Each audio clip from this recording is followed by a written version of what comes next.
வணக்கம் ஜோதி நண்பர்களே. தமிழ் புத்தாண்டு வருட ராசி பலன்கள். தமிழ் வருடங்கள் மொத்தம் 60. அதில் 38வது வருடமாக இந்த தமிழ் வருடம் ஆரம்பிக்குது. இந்த தமிழ் வருடத்தினுடைய பெயர் குரோதி. இந்த பெயரினுடைய அர்த்தமே இந்த ஆண்டு எப்படி இருக்கும் அப்படிங்கிறத நமக்கு உணர்த்துது. ஏற்கனவே போன தமிழ் வருட பலன்கள், அதாவது சோபக்கிருது தமிழ் வருட பலன்களில் ஒரு விஷயத்தை நான் மென்ஷன் பண்ணியிருப்பேன். அதாவது இனி அடுத்தடுத்து வரக்கூடிய ஆண்டுகள் கொஞ்சம் கொஞ்சமாக மோசமாகிக்கிட்டு இருக்கும் அப்படிங்கிறத. ஸோ அதனுடைய தொடக்கம் தான் இந்த குரோதி தமிழ் வருடம் அப்படிங்கிறத புரிஞ்சுக்கணும். ஸோ பொதுவான வகையில் இந்த குரோதி தமிழ் வருடத்தை எப்படி விளக்குறாங்க அப்படின்னா, அந்த வருடத்தில் நிறைய ஏற்றத்தாழ்வுகள் இருக்கும். எல்லா விஷயங்களுமே இரட்டைத்தன்மையோடைய வேலை செய்யும். சரின்னும் எதையும் எடுத்துக்க முடியாது, தவறு அப்படின்னு எதையும் எதிர்க்க முடியாது. இதனால் இரு தரப்புகள் அப்படின்னு பிளவுபட ஆரம்பிக்குது. ஸோ இரு பிரிவுகளாக பிரிஞ்சிட்டாலே நீ பெருசா நான் பெருசா அப்படிங்கிற மனோபாவம் இயல்பாகவே உருவாக ஆரம்பிச்சிடும். இதனால் இந்த குரோதம், பகை, சண்டை சச்சரவுகள், மனஸ்தாபங்கள் போன்ற விஷயங்கள் உருவாகுது. ஸோ நார்மலாகவே இந்த குரோதி தமிழ் வருடங்கள் வரும்பொழுதெல்லாம் பார்த்தீங்கன்னா நாடுகளில் தேவையில்லாத விரோதம், போட்டி பொறாமைகள், சண்டை சச்சரவுகள், வழக்குகள் அதிகமாகிறது. களவு, சூது போன்ற விஷயங்கள் அதிகமாகிறது. ஆசை காட்டி மோசம் செய்யக்கூடிய விஷயங்கள் இப்படியெல்லாம் நடக்கும். இது ஒரு பக்கம் நடக்க, நல்ல விஷயங்கள் அப்படிங்கிறதும் சைலண்ட்டாக கண்ணுக்கே தெரியாமல் ஒரு பக்கம் நடந்துக்கிட்டு தான் இருக்கும் அப்படிங்கிறதையும் சொல்கிறாங்க. அது வெளிப்படையாக தன்னை வெளிக்காட்டி கொள்ளாது. அது ஏன் தன்னை வெளிக்காட்டி கொள்ளாமல் இருக்குது அப்படின்னா, இரு பிரிவுகள் ஏற்படும் பொழுது மோசமான குணம் படைத்தவங்க அதைய வச்சு மிஸ்யூஸ் பண்ணவும் ஆரம்பிச்சிடுவாங்க. ஸோ நல்ல விஷயங்கள் அப்படிங்கிறது இந்த காலகட்டங்களில் வெளிப்படையாக இருக்காது. அது ஒரு மறைபொருளாகத்தான் செயல்படும் அப்படிங்கிறத குறிப்பிட்றாங்க. அதனால் இந்த காலகட்டங்களில் கண் முன்னாடி பார்க்குறதையும் கேட்குறதையும் வச்சு எந்த ஒரு விஷயத்தையும் அவசரமான முடிவெடுத்துறாதீங்க. பொறுமை, நிதானம், பகுத்தாராயக்கூடிய திறன் இந்த காலகட்டங்களில் எல்லாருக்குமே தேவைப்படக்கூடிய ஒரு விஷயமாக இருக்குது. ஆல்ரெடி பொதுவான நாட்டு நடப்பின் வகையில் இது எல்லாமே போன ராகுகேது பேச்சிலேருந்தே நடக்க ஆரம்பிச்சிருச்சு. ஸோ அதனால் பொதுவான வகையில் நாட்டு நடப்பின் அடிப்படையில் பார்க்கும்பொழுது மனிதர்கள் ஒரு யதார்த்தமான வாழ்க்கை வாழ்வதற்கு கொஞ்சம் சுதாரித்து இருக்க வேண்டியதாக தான் இருக்குது. சரி, இந்த குரோதி வருடத்தில் இந்த கிரகங்களுடைய அமைப்புகள் அப்படின்னு பார்க்கும்பொழுது மாத கிரகங்களுடைய பயிற்சிகள் அப்படிங்கிறது வழக்கம் போல் இருக்கும். அதில் பெருசாக மாற்றங்கள் எதுவும் இருக்காது. பட் வருட கிரகங்கள் அப்படின்னு பார்க்கும்பொழுது குரு பயிற்சி மட்டும்தான் இருக்குது. 2024 மே மாதம் மேசராசியிலிருந்து ரிஷபராசிக்கு குரு பயிற்சி ஆகும். ஸோ வருட கிரகங்களுடைய பயிற்சி அப்படின்னு பார்க்கும்பொழுது குரு பயிற்சி மட்டும்தான் இருக்குது. ஆனால் ஜூன் மாதத்தில் தொடர்ந்து ஒரு 5 மாதங்களுக்கு சனி வக்ர நிலையில் செயல்படும். அதாவது சனி கும்ப ராசிக்குள்ளேயே வக்ர நிலையை அடையுது. அது போக இந்த ராகு கேதுக்களுடைய சஞ்சாரம் இந்த வருடம் முழுவதுமே மீனத்திலையும் கன்னியிலையும் இருக்கும். ஸோ இந்த அமைப்புகள் தான் ஒவ்வொரு ராசிகளுக்கும் ஒவ்வொரு விதமான மாற்றங்களை ஏற்படுத்தும். அது என்ன அப்படிங்கிறத நீ மேற்கொண்டு பார்க்கலாம். ரிஷப ராசிக்கு இந்த குரோதி வருடம் அனைத்து விஷயங்கள்லையுமே ஒரு கலவையான பலன்களையே கொடுத்து வரும். இந்த வருடம் முழுவதுமே உங்களுக்கு சாதகமான விஷயங்களும் இருக்கும், சில பாதகமான விஷயங்களும் உடன் இருக்கவே செய்யும். பட் இருந்தாலுமே ரிஷபராசிக்காரங்க அவங்களுடைய மனோபலத்தால் இந்த விஷயங்களை ரொம்பவுமே சாமர்த்தியமாக கையாண்டு வருவாங்க. குறிப்பாக இந்த வருடம் உங்களுடைய ராசியில் குரு அடி எடுத்து வைக்கிறது அப்படிங்கிறது ரொம்பவுமே சிறப்பான விஷயமா இருக்கும். பொதுவாக ராசிக்கு ஜென்ம குரு ஆகாது அப்படின்னு சொல்லுவாங்க. காரணம், ஜென்ம குரு அமைப்பில் தான் ராமர் வனவாசம் போனாங்க, பஞ்சபாண்டவர்கள் வனவாசம் போனாங்க அப்படின்னு நிறைய கதைகளை சொல்லுவாங்க. பட் இதெல்லாமே ஒரு உண்மைக்காக சொல்லப்பட்டது தான். பட் இருந்தாலும் அதில் இருக்கக்கூடிய விஷயங்களுடைய நுட்பத்தையும் புரிஞ்சுக்கணும். இது எல்லாம் தான் பிற்காலத்தில் சரித்திரங்களாக மாறப்பட்டது.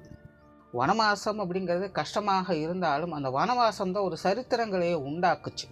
இன்றைய காலகட்ட அமைப்பில் ரிஷபராசிக்காரங்களும் ரொம்பவுமே துடிப்போடு இருக்காங்க அப்படின்னு தான் சொல்லணும். தன்னை நிரூபிப்பதற்காக ஒரு சந்தர்ப்பத்தை எதிர்பார்த்து கொண்டு இருக்காங்க. ஏன்னா கடந்த கால வாழ்க்கை அவங்களுக்கு ரொம்பவுமே சிரமம் தரக்கூடிய வகையில் அமைஞ்சிருச்சு. நிறைய அவமரியாதைகளுக்கு ஆளாக்கப்பட்டுட்டாங்க. ஸோ ரிஷபராசிக்காரங்க மைண்ட் செட்டெல்லாம் பார்த்தீங்கன்னா, நாங்கள் அப்படி கிடையாது, நாங்கள் ஒரு தனித்துவம் வாய்ந்தவர்கள் அப்படின்னு தங்களை நிரூபிக்கிறதுக்காக பல சந்தர்ப்பங்களை எதிர்நோக்கி கொண்டே இருக்காங்க. பொதுவாக இன்றைய நிலையில் ரிஷபராசிக்காரங்க எல்லாருக்குமே ஒரு விதமான சந்தேகம் இருந்துக்கிட்டே இருக்கும். ஏன்னா அஷ்டமச்சனி அப்படிங்கிறது நடந்து முடிஞ்சாச்சு.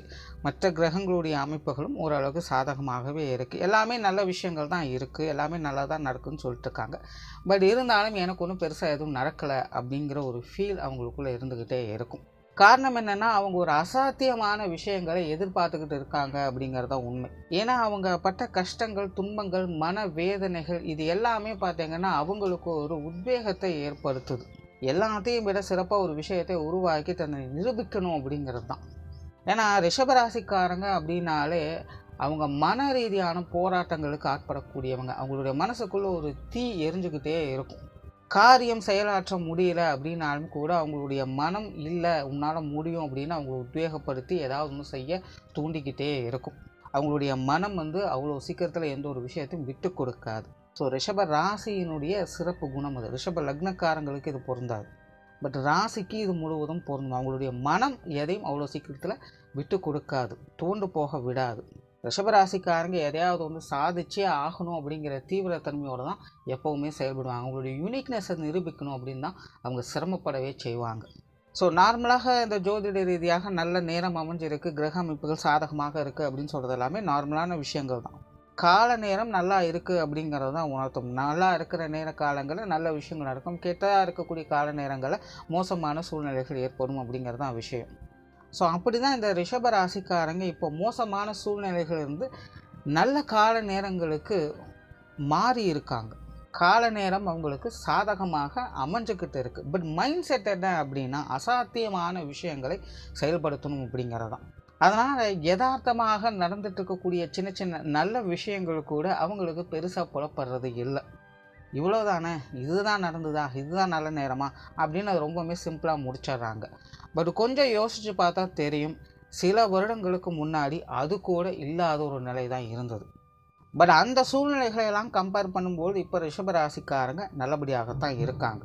அவங்களுடைய அன்றைய குறைகள் இன்று நிவர்த்தியாகி கொண்டிருக்கிறது அப்படிங்கிறது தான் நிதர்சனம். இது எந்த ரிஷபராசிக்காரங்களாலையும் மறுக்கவே முடியாது. பட் அவங்க எதிர்பார்க்கக்கூடிய விஷயங்கள் அசாத்தியமானது. அதனால் அவங்களால இப்போ கிடைக்கக்கூடிய விஷயங்களாலும் மன நிறைவு பெற முடியல அப்படிங்கிறது தான் பிரச்சனையே. ஸோ ரிஷபராசிக்காரங்களுக்கு இந்த கால நேர அமைப்புகள்லாம் ரொம்பவுமே சாதகமான முறைகளை தான் அமைஞ்சிக்கிட்டு இருக்குது. நல்ல விஷயங்களும் நடந்துக்கிட்டு தான் இருக்குது. அதை ஏற்றுக்கொள்ளக்கூடிய மனப்பக்குவம், மனத்திறன் அப்படிங்கிறது தான் இன்னும் கிடைக்கல அப்படிங்கிறது தான் பிரச்சனை. பட் அது இந்த குரோதி வருடத்தில் இந்த குருவின் சேர்க்கையால் நிகழக்கூடும். ஸோ ரிஷபராசிக்காரங்க இந்த வருடம் ஒரு சாத்வீகத்தன்மையை பெற்று வருவாங்க. உங்களுடைய மனதில் அமைதி குடிக்கொள்ளும். நல்ல விஷயம் அப்படின்னு மெயினாக நாங்கள் குறிப்பிட விரும்புகிறது இதை தான். நீங்கள் அப்படி ஆயிடுவீங்க, இப்படி ஆயிடுவீங்க, உங்களுக்கு அது கிடைச்சிரும், இது கிடைச்சிரும் அப்படிங்கிறதெல்லாம் எதுவும் கிடையாது. உங்களுடைய மைண்டு கிளியராக இருக்கும், ரொம்பவுமே ரிலாக்ஸ்டாக இருக்கும். ரிஷபராசிக்காரங்கள்லாம் இனி ஒரு தனிமை விரும்பியாக இருந்து வருவாங்க. அவங்களுக்குள்ளேயே எல்லா விஷயங்களும் ஆராய்ந்து உணர்ந்து கொள்ளுவாங்க. அவங்களுடைய உள்ளுணர்வுகள் சிறப்பாக செயல்படும். உங்களுடைய செயல்திறன் அதிகரிப்பதற்கான வழிவகைகள் இந்த காலகட்டங்களில் உங்களுக்கு கிடைக்கும். உங்களுடைய எதிர்காலம் குறித்து நிறைய திட்டங்கள் இந்த காலகட்டங்களில் அவங்களுக்கு தீட்டி வருவாங்க. அடுத்த 10-20 வருட வாழ்க்கைக்கான அடிக்கல் நாட்டுவது போல தொலைநோக்கு சிந்தனையோடு செயல்பட்டு அதை காரியங்களாக மாற்ற ஆரம்பிப்பாங்க. இது எல்லாமே தன்னிலை உணர்ந்து செயல்பட்டுட்டு வருவாங்க. சும்மா ஏனோதானோ அப்படின்னு முடிவெடுக்கக்கூடிய விஷயம் அல்ல.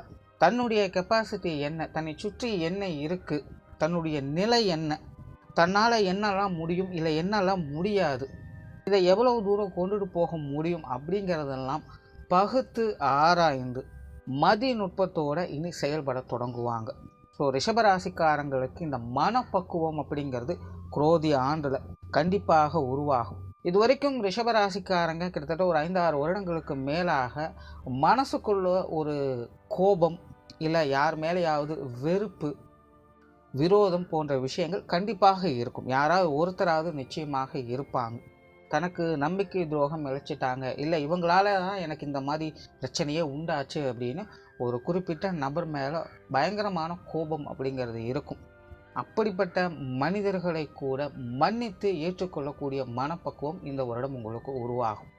ஏன்னா அந்த அளவுக்கு ரிஷபராசிக்காரங்க வாழ்வின் உண்மைத்தன்மையை புரிஞ்சுக்குவீங்க அப்படிங்கிறது தான் இங்கே நம்ம தெரிஞ்சுக்க வேண்டியது. இந்த கிரக அமைப்புகள் உங்களுக்கு அந்த ஒரு உன்னதமான நிலையை தான் கொடுக்க போகுது. இந்த குரோதி வருடத்திற்கு இன்ட்ரோடக்ஷனே பார்த்தீங்கன்னா எல்லாருக்குமே கோபம் அதிகமாகும், விரோதம் உண்டாகும், ஒருத்தர் பகையை ஏற்படுத்தி கொண்டு இருப்பாங்க அப்படின்னு சொல்லுவேன். பட் இந்த ரிஷபராசிக்காரங்களுக்கு இது அப்படியே நெகட்டிவாக நடக்கும். மற்றவங்களுடைய விரோதங்களையும் குரோத குணங்களையும் பார்த்து இவங்க உணர ஆரம்பிச்சிடுவாங்க. இப்படியெல்லாம் மோசமாக நடக்குமா, இதுக்கு நம்மளோடதெல்லாம் எவ்வளவோ பரவாயில்லையே அப்படிங்கிறத புரிஞ்சுப்பாங்க. ஸோ அதனால் அவங்களுக்கு அந்த இயல்பாகவே விட்டு கொடுக்கக்கூடிய குணம், இரக்க குணம் இதெல்லாம் ஏற்பட ஆரம்பிச்சிடும். ஸோ எல்லோருமே விரோதிச்சுட்டு இருக்கிற இந்த நிலையில் எல்லாரையுமே அரவணைத்து போகக்கூடிய குணம் இந்த ரிஷபராசிக்காரங்களுக்கு மட்டும்தான் இந்த வருடம் ஏற்படுது. ஸோ ரிஷபராசிக்காரங்க ஒரு குடும்பத்தில் இருக்காங்க அப்படின்னா இந்த வருடம் உண்மையிலே உங்களுடைய குடும்பம் அமைதியாகவும் சீராகவும் இருக்குது அப்படின்னா அதற்கு நீங்கள் தான் முழுமையான காரணமாக இருப்பீங்க. அதாவது உங்களுடைய அந்த கிரக அமைப்புகள் உங்களுக்கான அந்த சீர்நிலையை உண்டாக்கி கொடுத்துட்ருக்கு அப்படிங்கிறத புரிஞ்சுக்கணும். பட் அதே நேரம் மற்ற ராசிக்காரங்களும் உங்களுடைய குடும்பத்தில் இருக்கத்தான் செய்வாங்க. பட் அவங்களுடைய நிலைகள் கொஞ்சம் முரண்பாடாக வேலை செய்யத்தான் செய்யும். அதனால தான் ரிஷபராசிக்காரங்களுக்கு இந்த வருடம் ஒரு கலவையான நிலைகளை ஏற்படுத்தும் அப்படின்னு முன்னாடி சொன்னது. பட் தனிப்பட்ட முறையில் ரிஷபராசிக்காரங்க ரொம்பவுமே சிறப்பான அமைப்பை பெறக்கூடிய ஆண்டாக இது அமைஞ்சிருக்கு. தொழில் வேலை உத்தியோக ரீதியாக கொஞ்சம் சிரமங்கள் அலைச்சல்கள் இருக்கத்தான் செய்யும். பட் இருந்தாலும் அதெல்லாம் பெருசாக பொருட்படுத்த மாட்டீங்க. கொடுத்த வேலையை சிறப்பாக முடிச்சிடுவீங்க. புதுசாக பெரிய லெவலில் எதையும் அச்சீவ் பண்ண முடியல அப்படின்னாலும் கூட இருக்கிற விஷயங்களை காப்பாற்றிக்கிறதுக்கான வழிகளை செய்து வருவீங்க. பெரும்பாலும் ரிஷபராசிக்காரங்களுக்கு புதிய முயற்சிகளை ஈடுபாடுகள் சற்று குறைவாகத்தான் இருக்கும். இல்லைன்னா தடை தாமதங்களோடு இருக்கும். கொஞ்சம் பொறுமை தேவைப்படும். அதனால் இருக்கக்கூடிய விஷயங்களை சரியாக பார்த்து கொண்டால் அதுவே ஒரு பெரிய விஷயம்தான். அதுவே உங்களுக்கு ஒரு பெரிய லெவலில் மன நிறைவை கொடுத்துட்டு வரும் அப்படின்னு சொல்லலாம். வெளியூர் மற்றும் வெளிநாடு சம்பந்தப்பட்ட விஷயங்கள் ரொம்பவுமே சாதகமாக இருக்குது. குறிப்பாக இந்த வெளிநாடு சம்பந்தப்பட்ட விஷயங்களை ரிஷபராசிக்காரங்களுக்கு ஒரு விதமான ஈர்ப்புகள் ஏற்படும் அப்படின்னு சொல்லலாம். ஸோ சுய ஜாதக ரீதியாக உங்களுக்கு கிரக அமைப்புகள் சாதகமாக இருக்கும் பட்சத்தில் இந்த வருடம் உங்களுக்கு வெளிநாடு போய் வரக்கூடிய அந்த சூழ்நிலைகள் கண்டிப்பாக உருவாகும். ஏன்னா அவங்களுடைய மைண்ட் அந்த மாதிரியான விஷயங்கள் அதிகமான ஈர்ப்புகள் ஏற்படும். பொருளாதார நிலைகள் அப்படிங்கிறதும் சாதகமாக இருக்குது. கடந்த ஒரு 1-2 வருடங்களாக பொருளாதார நிலை அப்படிங்கிறது பல விதங்களும் கொஞ்சம் சிக்கல் தரக்கூடிய நிலைகளை ஏற்படுத்தி இருக்கும். அதாவது பொருள் வரவு இல்லாமல் இல்லை, பட் பொருளை சேமிப்பதற்கான வழிகள் இருந்திருக்காது. கைக்கு கிடைச்சது ஏதாவது ஒரு வகையில் காணாமல் போயிட்டே இருக்கும். பட் இந்த வருடத்துலேருந்து உங்களுடைய பொருளாதார நிலை சமாளிக்கக்கூடிய வகையிலேயே இருக்குது. சேமிப்புகள் அமைவதற்கும் வாய்ப்புகள் உண்டு. உங்களுடைய விரயங்கள் அப்படிங்கிறது பெருமளவில் குறையவே ஆரம்பிக்கும். உடல்நலம் சார்ந்த விஷயங்கள்லாம் கொஞ்சம் சீராகும். பொது விஷயங்கள், பொது காரியங்கள், உற்றார் உறவினர்கள், நண்பர்கள் சம்மந்தப்பட்ட விஷயங்கள் இதெல்லாமே ஒரு அமைதியான நிலையை எதிர்பார்க்கலாம். இவ்வளோ நாள் உங்களுக்கு தடங்களாகவும் குறைச்சல் கொண்டு கொடுத்துட்டு இருந்தவங்களும் இனி கொஞ்சம் ஒதுங்கி போகவே ஆரம்பிப்பாங்கன்னு சொல்லலாம். ஸோ ரிஷபராசிக்காரங்களுக்கு யாருக்கிட்டேயுமே எந்த ஒரு வெறுப்புணர்வோ பிரச்சனைகளோ சங்கடங்களோ எதுவுமே ஏற்படாது. இருந்தாலும் அது எல்லாமே குறையவே ஆரம்பிக்கும். பிரச்சனை பண்ணியே ஆகணும்னு நினைக்கிறவங்க கூட இப்போதைக்கு வேண்டாப்பா அப்புறம் பார்த்துக்கலாம் அப்படின்னு கொஞ்சம் ஒதுங்கி போகத்தான் செய்வாங்க. சொத்து சுகங்கள் சார்ந்த விஷயங்களில் கொஞ்சம் இழுபறியான தன்மைகள் இருக்கவே செய்யும். தேவையில்லாத அலைச்சல்கள், சிரமங்கள், மற்றவங்களை நம்பி இருக்கக்கூடிய விஷயங்களால் தேவையில்லாத சங்கடங்கள் போன்ற விஷயங்கள் கொஞ்சம் ஏற்படலாம். ஸோ அதனால் இந்த வீடு, நிலம், பூமி, வாகனம் போன்ற விஷயங்கள்லாம் கொஞ்சம் கவனம் எடுத்துக்கோங்க. கொஞ்சம் இழுபறியான விஷயங்கள் இருக்கும், அவ்வளோதான். குடும்ப விஷயங்கள், காரியங்கள் ஒரு சாதகமான தன்மைகளை இனி பெற்று வரும். மெயினாக ரிஷபராசிக்காரங்களுக்கு குடும்ப காரியங்கள் ஈடுபாடுகள் அதிகரிக்கவே செய்யும். குடும்பத்துக்கு தேவையான விஷயங்களை வாங்கி மகிழ்வீங்க. நிறைய ரிஷபராசிக்காரங்க இப்போ ஃபீல் பண்ணிட்டு இருக்கக்கூடிய விஷயம் இது. அதாவது சில பிரச்சனைகள் வெளியில் வந்துட்டேன், பட் இருந்தாலுமே குடும்பம் அப்படின்னு வரும்போது கொஞ்சம் மந்தமாகவே போயிட்டுருக்கு, சரியாக கை கொடுக்க மாட்டேங்குது, சரியாக பிடிப்பட மாட்டேங்குது அப்படின்னு ஃபீல் பண்ணுவாங்க. ஸோ அந்த மாதிரியான நிலைகளும் இந்த வருடம் உங்களுக்கு மாற ஆரம்பிக்குது. ஸோ குடும்ப விஷயங்கள், காரியங்கள் இனி சிறப்பாகவே இருக்கும். குடும்ப உறவுகள் வகையிலும் ஒரு சாதகமான தன்மைகளை பெற்று வரலாம். குறிப்பாக கணவன் மனைவி உறவுகள் அப்படிங்கிறது இந்த வருடம் ரொம்பவுமே சிறப்பாக இருக்குது. மெயினாக ஒரு 5-6 வருடங்களுக்கு முன்னாடி இந்த கணவன் மனைவி உறவுகள் அப்படிங்கிறது ரொம்பவுமே பிரச்சனைகளுக்கு உள்ளாக்கப்பட்டிருந்தது. இப்போ தான் அந்த மாதிரியான சங்கடங்கள் சிறு சிறிதாக வெளியே வர ஆரம்பிச்சிருக்கீங்க. இந்த வருடம் முழுவதுமாகவே அது விலக ஆரம்பிச்சிடும். ஸோ கணவன் மனைவி உறவுகளுக்குள்ள சுமூகமான மாற்றங்களே இருக்கும். வாழ்க்கை துணையின் உடல்நலம் சார்ந்த விஷயங்களை மட்டும் கொஞ்சம் கவனம் எடுத்துக்கோங்க. மற்ற விஷயங்கள் எல்லாமே கொஞ்சம் சாதகமாகவே இருக்குது. திருமண விஷயங்கள் சாதகமாக இருக்கும். 2வது திருமண அமைப்புகள் கூட நிறைய பேருக்கு நல்ல முறையிலே கை கொடுக்கும். புத்திரபாக்கிய அமைப்புகள் ஒரு கலவையான நிலைகளில் இருக்குது. அதே போல் குழந்தைகள் சம்மந்தப்பட்ட விஷயங்களும் அப்படி தான். குழந்தைகள் வகையில் கொஞ்சம் அலைச்சல்களும் சிரமங்களும் உடன் இருக்கத்தான் செய்யும். குழந்தைகளுடைய உடல்நலம் சார்ந்த விஷயங்களும் கொஞ்சம் கவனம் எடுத்துக்கோங்க. அதே போல் குழந்தைகள் வகையில் கொஞ்சம் தேவையில்லாத செலவுகள், விரயங்கள் போன்ற விஷயங்களும் இருக்கத்தான் செய்யும். குறிப்பாக குழந்தைகளுடைய வயதிற்கு ஏற்ப மற்றவர்களால் அவங்களுக்கு சில சங்கடங்கள் அப்படிங்கிறது ஏற்படும். தேவையில்லாமல் எதையாச்சும் ஒன்று பேசிக்கிட்டு இருப்பாங்க. அதனால் உங்களுடைய குழந்தைகளை பற்றி சுற்றி இருக்கிறவங்களாம் அப்படி பேசுகிறாங்க இப்படி பேசுகிறாங்கலாம் பெருசாக எதையும் பொருட்படுத்தாதீங்க. குழந்தைகளுடைய வயதிற்கு ஏற்ப அதை கொஞ்சம் உட்கார்ந்து புரிய வச்சு அனுசரித்து போயிட்டீங்கன்னா இந்த பிரச்சனைகளை கொஞ்சம் சமாளிச்சுக்கலாம். பெற்றோர்கள் வகையில் ஒரு கலவையான விஷயங்கள் இருக்கும். குறிப்பாக உடல்நலம் சார்ந்த விஷயங்களும் கொஞ்சம் கவனம் எடுத்து தான் ஆகணும். மற்ற விஷயங்கள் எல்லாமே ஓரளவுக்கு சமாளித்து போகக்கூடிய வகையில் தான் இருக்குது. மாணவர்களுக்கு இந்த வருடம் ஒரு கலவையான ஆண்டு தான். ஒரு மோசமான விஷயங்கள் எதுவும் கிடையாது. கொஞ்சம் சிரமங்கள் அலைச்சல்கள் அதிகமாக இருக்கும். அதனால் மாணவர்கள் தங்களுடைய முயற்சியை கைவிடாமல் இருந்தாலே எல்லா விஷயங்களும் சமாளிச்சிடலாம். ஸோ ஓவராலாக இந்த குரோதி வருடம் ரிஷப ராசியை பொறுத்த வரைக்கும் மன அமைதியை கொடுக்கக்கூடிய வருடமாக அமைஞ்சிருக்கு. நன்றி, வணக்கம், வாழ்க வளமுடன்.